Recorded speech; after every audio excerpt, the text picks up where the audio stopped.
This channel does not promote any violent, harmful, or illegal activities. All content provided by this channel is meant for an educational purpose only.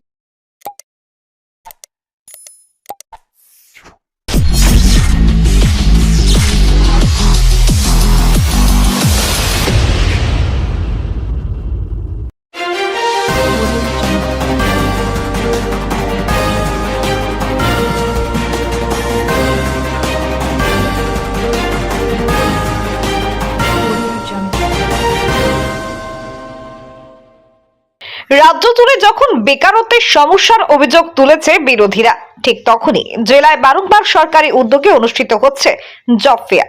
এবার চন্দননগর কর্ম বিনিয়োগ কেন্দ্রের উদ্যোগে অনুষ্ঠিত হয়ে গেল জব ফেয়ার। বিভিন্ন বেসরকারি সংস্থা স্থায়ী কর্মসংস্থানের পরিষেবা নিয়ে রাজ্য সরকারের কর্ম বিনিয়োগ কেন্দ্রের মাধ্যমে কর্মচারী নিয়োগ করতে সামিল হন এই জব ফেয়ার। এদিন এই জব ফেয়ারে এমপ্লয়মেন্ট এক্সচেঞ্জ নাম নথিভুক্তকারী 50 জন অংশগ্রহণ করেন, যার মধ্যে অধিকাংশরাই কর্মসংস্থান হবে বলে মনে করেন চন্দননগর এমপ্লয়মেন্ট এক্সচেঞ্জ এর আধিকারিক অভিনসা চক্রবর্তী। চলতি বছর থেকে সরকারি উদ্যোগে বেকার সমস্যা সমাধানে একাধিক জব ফেয়ারের মাধ্যমে কর্মসংস্থান হবে বহু মানুষের, এমনটাই চাইছে রাজ্য সরকার। পাশাপাশি জব ফেয়ারে অংশগ্রহণ করতে পেরে খুশি সকলেই। এই প্রসঙ্গে জব ফেয়ারে অংশগ্রহণকারীরা জানান, রাজ্য সরকার আমাদের কথা চিন্তা করে এ ধরনের উদ্যোগ নেওয়াতে বেশ সুবিধা হচ্ছে, বহু মানুষের কর্মসংস্থান হচ্ছে। বেকারত্ব ঘোচাতে ও নবপ্রজন্মের কথা মাথায় রেখে সরকারের এই অভিনব উদ্যোগকে খুশি আমরা সকলেই। ব্যুরো রিপোর্ট, আমার কলকাতা নিউজ।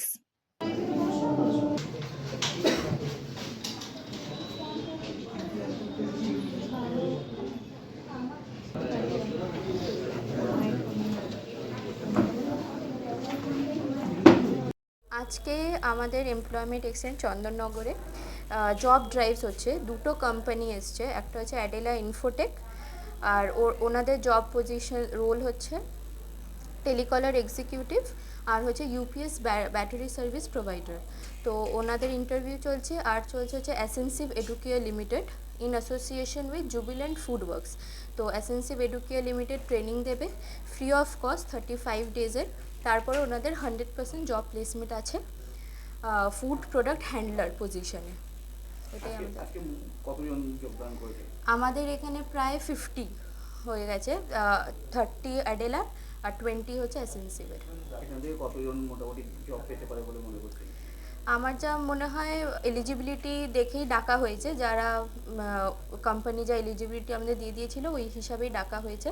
তো এবার কতটা ওদের ইচ্ছা সেই হিসাবে আর এলিজিবিলিটি হিসাবেই সেটা দেখা যাবে। ওটাও ইন্টারভিউয়ের পরে আমাকে রিপোর্টটা দেবে। তো আশা করছি ম্যাক্সিমামই পেয়ে যাবে যদি ইচ্ছা থাকে। সত্যি কোম্পানি সেই বুঝেই ইচ্ছা আছে এই বুঝেই ওরা সিলেক্ট করে নেবে একবারে। এমপ্লয়মেন্ট এক্সচেঞ্জের দ্বারা এই বছর মোটামুটি কত কাজ হয়েছে?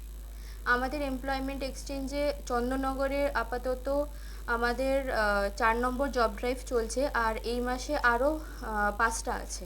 তো 9টা জব ড্রাইভস আছে। মানে চন্দননগরে কতজন মোটামুটি আছে?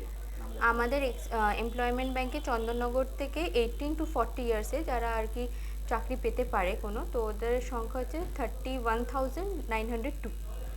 এবছর চলতি বছরে মোট হ্যাঁ, কতজন পেয়েছিল? চলতি বছরে 2024-2025 ইয়ারে আপাতত এখনও 57 জন পেয়েছে আমাদের এমপ্লয়মেন্ট এক্সচেঞ্জ থেকে।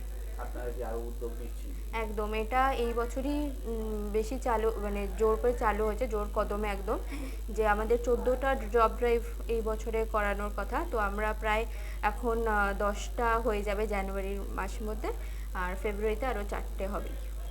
কি মনে করছেন যে এই ধরনের উদ্যোগ নিয়ে সরকারের যে উদ্যোগগুলো তাতে কি আরও অনেক মানুষ চাকরি পেতে পারে? হ্যাঁ, অবশ্যই। যেগুলো প্রাইভেট কোম্পানিতে যেই ভ্যাকেন্সিগুলো হচ্ছে, তো ওইগুলোর সাথে আমরা আমাদের যারা জব সিকার, যারা রেজিস্টার, তাদের আমরা একটা ব্রিজ হিসাবে আমরা কাজ করছি।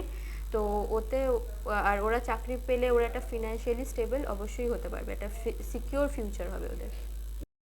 না, আমাদের তো আমার দিক থেকে বলতে গেলে আমাদের খুবই হেল্প হচ্ছে, কারণ আমরা এখন এখানে এসেছি। আপনি দেখলেন যে এর আগে একটা কোম্পানি আমাদেরকে ইন্টারভিউ নিয়ে গেলেন, তো ওখানে আমার মোটামুটি প্লেসমেন্ট লেগেই গেছে বললে হয়। কারণ ওনাদের সঙ্গে যেভাবে আমি কথা বলে যেটা বুঝলাম, ওনারা আমাকে টাইম দিয়েছেন। আমার যেহেতু কলেজ স্টুডেন্ট এখনও, তো ওনারা এনএসি একটা সার্টিফিকেট লাগবে আমাদের, এনওসি কলেজ থেকে লিভ নিতে গেলে, তো ওটার জন্য আমি কলেজে কথা বলবো। তো ওখানে ওনাদের কন্ট্যাক্ট নাম্বার দিলেন, আমি কন্ট্যাক্ট করলে ওনারা নেক্সট প্রসেস আমাকে বলে দেবেন।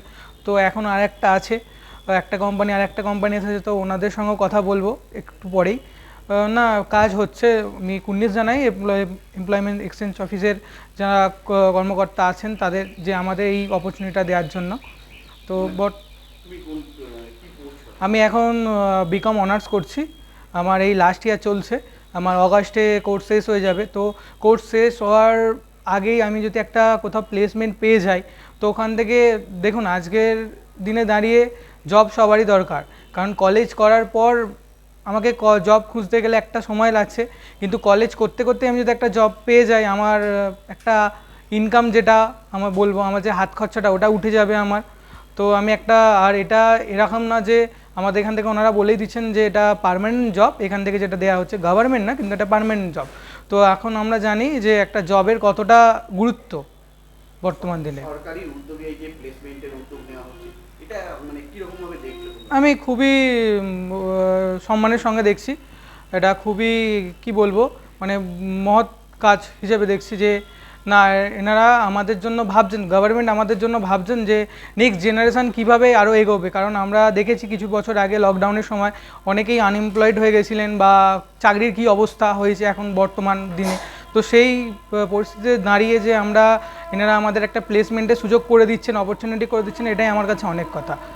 উদ্যোগটা খুবই সুন্দর এবং আমাদের মতো এই ইয়ং জেনারেশনটার জন্য খুবই মানে একটা প্রয়োজনীয় জিনিস।